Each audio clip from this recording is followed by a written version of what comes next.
गए हैं दोस्तों। कैसे हैं? ठीक होंगे, मजे से होंगे।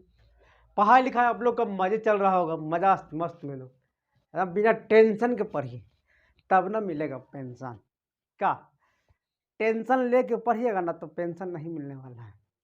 लेकिन पढ़ाई को भी टेंशन नहीं बना के रखिए। उसका जो जहाँ तक कवर है, काहे कि नहीं कर पाइएगा तो कैसे होगा? करना होगा ना।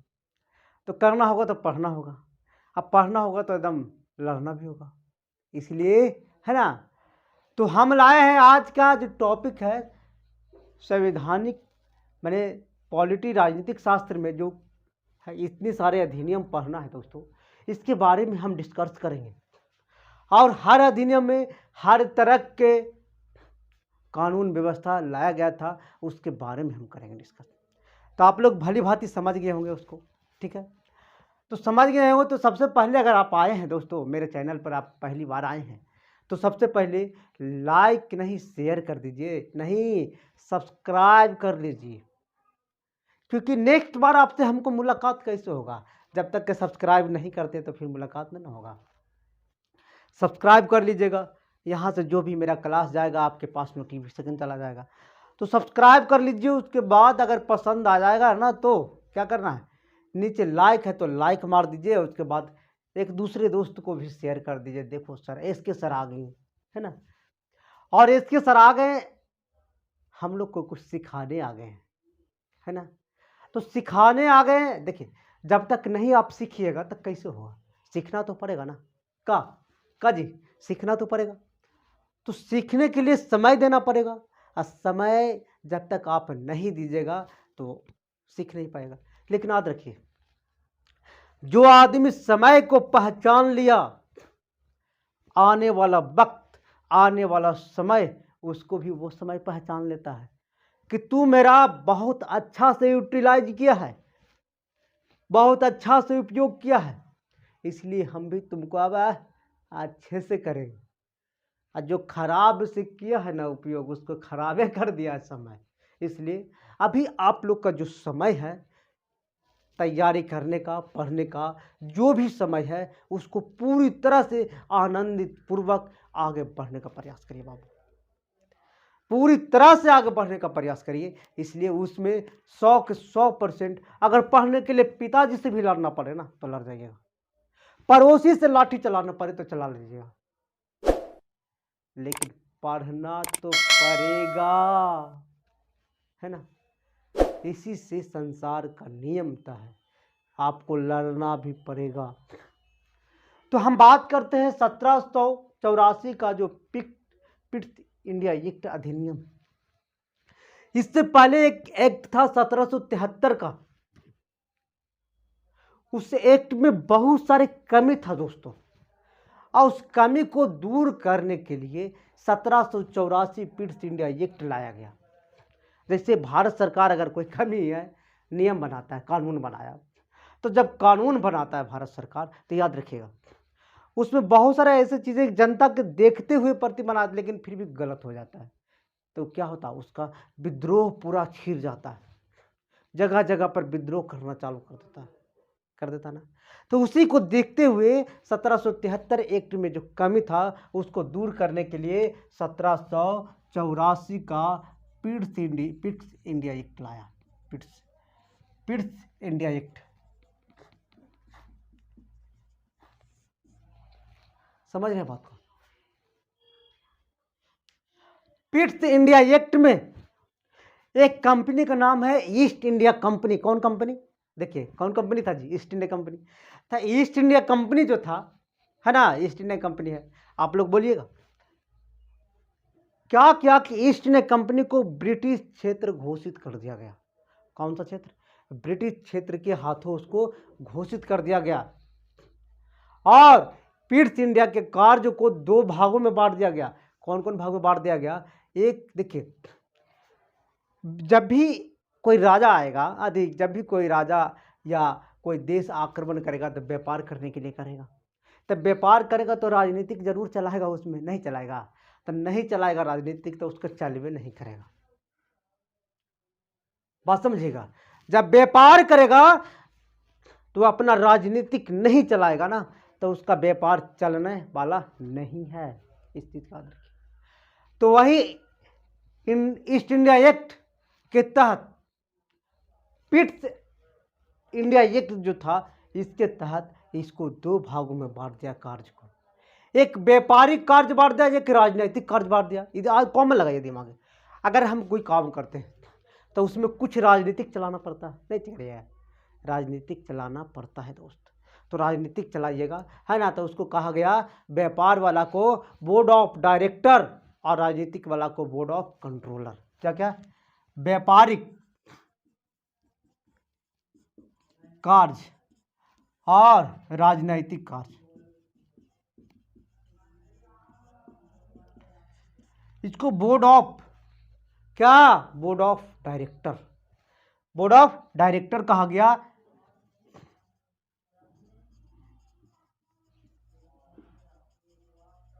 और बोर्ड ऑफ कंट्रोलर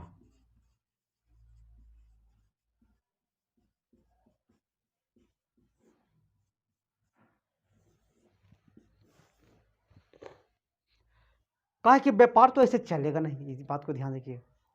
जब तक उसमें राजनैतिक नहीं दांव पेच लगाएगा तो व्यापार चलने वाला नहीं है। कहा कर दिया कि जब पिट्स इंडिया एक्ट लाया तो उसमें कहा कर दिया, इसमें बहुत सारे कर्मचारी काम करते थे। इस बात को ध्यान दीजिए। कहा कि कोई भी एक्ट लाएगा उस चलाने के लिए तो उसमें कर्मचारी तो काम करवे नहीं करेगा। तो कर्मचारी जो पहले काम करता है निजी तौर पर करता था, निजी तौर पर प्राइवेट के रूप में, और कर्मचारी को कभी कभी उपहार भी मिलता था। मैंने जो ज़्यादा कर दिया तो उसको उपहार मिलेगा कि नहीं मिलेगा, आप ही बताइए। मिलेगा ना। तो जब मिलेगा उपहार बाबू, तो जब मिलेगा उपहार, तो क्या कर दिया पिट्स इंडिया एक्ट को देखा नहीं गया, सहा नहीं गया। आप देखे होंगे अगर पड़ोसी या देख रहे हैं पड़ोसी के आगे डीजे बजाना, यानी पड़ोसी के आगे, है ना, आप तरक्की खूब करिए, एक महल से 2 महल 3 महल बनाइए, पड़ोसी के देखिए का नशा आता है, उसको लगा ये तो फलाना बना लिया 4 महल, अब हमको तो नशा आ रहा है ना, अब हमको नशा आ रहा, हम भी अब 6 महल बनाए, जाओ बेटा कमाने के लिए, वो भी बेटा को भेजेगा। तो यही पिट्स इंडिया एक्ट का कर दिया ना कि इस पर निजी व्यापार, कौन जी, निजी व्यापार और प्लस उपहार, ये दोनों पर प्रतिबंध लगा दिया। याद रखिएगा दोस्तों, दोनों पर क्या कर दिया? प्रतिबंध लगा दिया गया, इसी एक्ट के तहत लगा दिया गया। समझ रहे बात को? याद रखिएगा। जब 1773 का एक्ट, याद रखिएगा दोस्तों, ध्यान दीजिएगा इस बात को, 1773 एक्ट में कमी आया, तब 1784 एक्ट आया और उसके तहत व्यापारिक कर्ज और राजनीतिक कर्ज लाया। इस बात को ध्यान देना। उसमें निजी व्यापार को प्रतिबंध लगा दिया गया। इसको क्या कर दिया? ब्रिटिश क्षेत्र के हवाले घोषित कर दिया, ब्रिटिश क्षेत्र की प्रति दे दिया गया। अब आते दूसरा पॉइंट आता है 1793 का अधिनियम। ठीक बता रहे थे 1793 का जो अधिनियम है इसके बारे में। तो आप इसके पहले आप पढ़े थे पिट्स इंडिया एक्ट, यानी इस 1784 का जो रूल रेगुलेशन था उसके तहत निजी कर्मचारी और उसके, है ना, उपहार पर जो प्रतिबंध लगा दिया। तो जो कर्मचारी था दोस्तों, कौन सा अधिनियम? 1793 अधिनियम के तहत। एक मुख्य बात याद रखिएगा, इसमें कर्मचारी था, कर्मचारी किसमें था? ईस्ट इंडिया कंपनी में, ईस्ट इंडिया कंपनी में। ये ईस्ट इंडिया कंपनी में जो कर्मचारी था ना, बात को ध्यान गौर से सुनिए, बात को गौर से सुनिए मेरे प्यारे भाइयों। ईस्ट इंडिया में जो कर्मचारी था, अब 1793 का जो अधिनियम लाया उसमें कहा गया कि जितना कर्मचारी है, भारत से राजस्व जो वसूला जाता है, कुछ वसूला जाता है, भारत से जो राजस्व वसूला जाता है समझिएगा बात को। और उस राजस्व से ही सब कर्मचारी का वेतन मिलेगा। कितना खतरनाक लाया। बोला ब्रिटिश क्षेत्र बंद हो जाएगा, ब्रिटेन से आना बंद हो जाएगा, टाटा बाय बाय करके निकल गया उसको। समझ रहे हैं बात को। अब का यहां से हम नहीं देने वाले हैं, अब वहीं से तसली करो, वहीं से राजस्व को वसूलो, और यहीं से वहां पे जो कर्मचारी है उसको देने का काम इस अधिनियम में लाया गया। आप सोच लीजिए, समझ रहे हैं बात को। सबसे बहुत इंपॉर्टेंट क्वेश्चन है कि राजस्व का जो अधिनियम है 1793 का जो अधिनियम है, ईस्ट इंडिया कंपनी में जितने सारे कर्मचारी थे, समझ रहे बात को, जितना सारा कर्मचारी था उस कर्मचारी को भारत से राजस्व वसूल करके वेतन देने की व्यवस्था कर दिया गया 1793 में। अब आते हैं दोस्तों, इसमें ये बहुत इंपॉर्टेंट है, जो आएगा वही हम आपको फोकस कर रहे हैं। एक बार परीक्षा से जाने से पहले मेरा वीडियो को, मेरा क्लास को आप ले लीजिए, ठीक है। 1813 का चार्टर्ड अधिनियम, इसमें क्या क्या बात रखा गया। बहुत सारा क्वेश्चन जो पूछा जाता है दोस्तों, कितना 1813 का जो चार्टर अधिनियम है,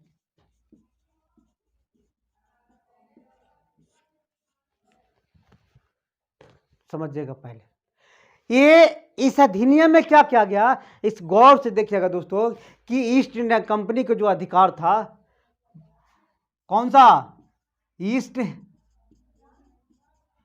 इंडिया कंपनी का जो अधिकार था, ईस्ट इंडिया कंपनी का जो अधिकार था, समझिएगा बात को। ईस्ट इंडिया कंपनी का जो अधिकार था दोस्तों, सभी दक्षिण पूर्व देशों पर माने अधिकार व्यापार करने के लिए पूरा था।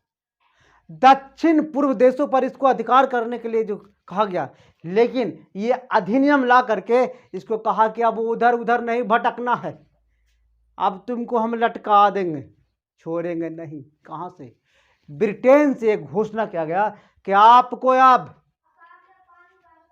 भारत और चीन के सिवा कहीं नहीं हुलकना है, भारत और चीन के सिवा कहीं नहीं देखना है। किसको कहा गया, ईस्ट इंडिया कंपनी को कहा गया। मेन पॉइंट है। और सभी अधिकार को छीन लिया गया दोस्तों, सभी अधिकार को छीन लिया गया। कहा भारत और चीन के सिवा आपको अब किसी पर भी राजस्व वसूलने का अधिकार नहीं है। वहां का शासन व्यवस्था को आप देख सकते हैं। यही एक था जो ईसाई धर्म का प्रचार प्रसार हुआ। ईसाई धर्म का प्रचार, समझ रहे ना, पहले नहीं करते थे लोग ईसाई धर्म का प्रचार, लेकिन इस एक्ट के तहत ईसाई धर्म का प्रचार प्रसार भी होना शुरू हो गया। समझ रहे, भारत में पहले कुछ था जी, पहले ना स्कूल था ना हॉस्पिटल था, क्योंकि वो विकास नहीं था। तो जब विकास नहीं था, हॉस्पिटल और स्कूल, तो क्या था, भारतीयों में शिक्षा लाने के लिए, विज्ञान को प्रोत्साहन देने के लिए, कला विज्ञान को प्रोत्साहन देने के लिए ब्रिटेन के राजाओं ने इस अधिनियम के तहत ही ईस्ट इंडिया कंपनी ने क्या कर दिया कि लाखों लाख रुपया, 1 लाख रुपया इन्वेस्ट कर दिया। आज के ज़माना में 1 लाख रुपया हमको आपको पता नहीं चलता है कि 1 लाख कुछ नहीं है, लेकिन पहले के ज़माना में 1 लाख रुपया बहुत बड़ी रकम होती थी, समझिएगा। और वो 1 लाख रुपया किसके प्रति, इसी अधिनियम के तहत, जैसे भारत में शिक्षा की कमी है, कला विज्ञान, साहित्य, इसमें इन्वेस्ट कर दिया। कितना, 1 लाख रुपया का जी, है ना। क्योंकि देखा कि भारतीयों पर अगर हम ऐसी शोषण नहीं कर सकते हैं, जब तक हम अपनी मातृभाषा को, हम अपनी भाषा को नहीं पढ़ाएंगे, तब हम इससे बात कैसे कर सकते हैं? होगा कि नहीं होगा? ऐसे बात थोड़ी के करेगा। अरे वो बोलेगा इंग्लिश में, हम बोलेंगे हिंदी में, अब वो बोलेगा तो हम उसको समझ में आएगा? ना समझ में आएगा। तो जब समझ में ना आएगा तो फिर परेशानी उसको भी होगा, हमको भी परेशानी होगा। तो क्या कर दे कि चलो जितना 1-1.5 लाख रुपया है, 1 लाख रुपया, चलो भारत के लोगों को कुछ शिक्षित किया जाए। अंग्रेज आया तब ABCD आया, वो क्या कर दिया, प्रत्येक साल शिक्षा पर 1 लाख रुपया खर्च कर दिया गया। मेन पॉइंट है दोस्तों, यहां से भी क्वेश्चन आपको पूछे जाते हैं। देखिए हम वही क्वेश्चन लाए हैं जो अधिकांशतः कंपटीशन में सबसे ज्यादा पूछे जाते हैं। एक नजर आप देख लीजिए, ठीक है। तो 1 लाख रुपया का है, इन्वेस्ट किया कितना, 1 लाख रुपया प्रतिवर्ष, समझ रहे हैं। अब आते हैं दोस्तों कि 1813 अधिनियम हो चुका। अब अधिनियम हम लोग 1833 का अधिनियम पढ़ेंगे। कितना, अब इसका बहुत गहराई से भी पढ़ाएंगे दोस्तों, लेकिन आप देखते जाइए, जैसे जैसे आपका विस्तार होगा उससे उससे हम बताते चले जाएंगे। 1833 का अधिनियम हम अभी बताते हैं। इस अधिनियम को लॉर्ड विलियम बेंटिंग, कौन याद रखिएगा, लॉर्ड विलियम बेंटिंग का कार्यकाल था इस अधिनियम में।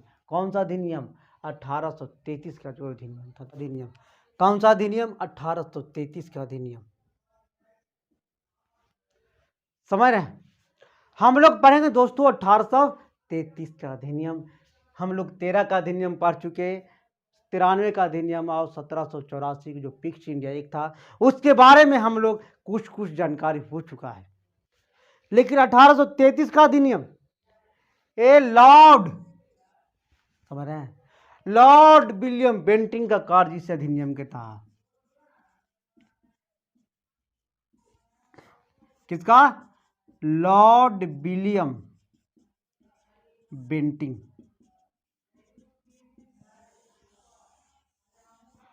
इस अधिनियम का कार्यकाल था, लॉर्ड विलियम बेंटिंग के कार्यकाल के समय था, इस समय का था। बंगाल का अंतिम गवर्नर जनरल कौन बना था, लॉर्ड विलियम बेंटिंग, बंगाल का अंतिम गवर्नर। और भारत का प्रथम गवर्नर जनरल बना था। बंगाल का अंतिम गवर्नर बना और भारत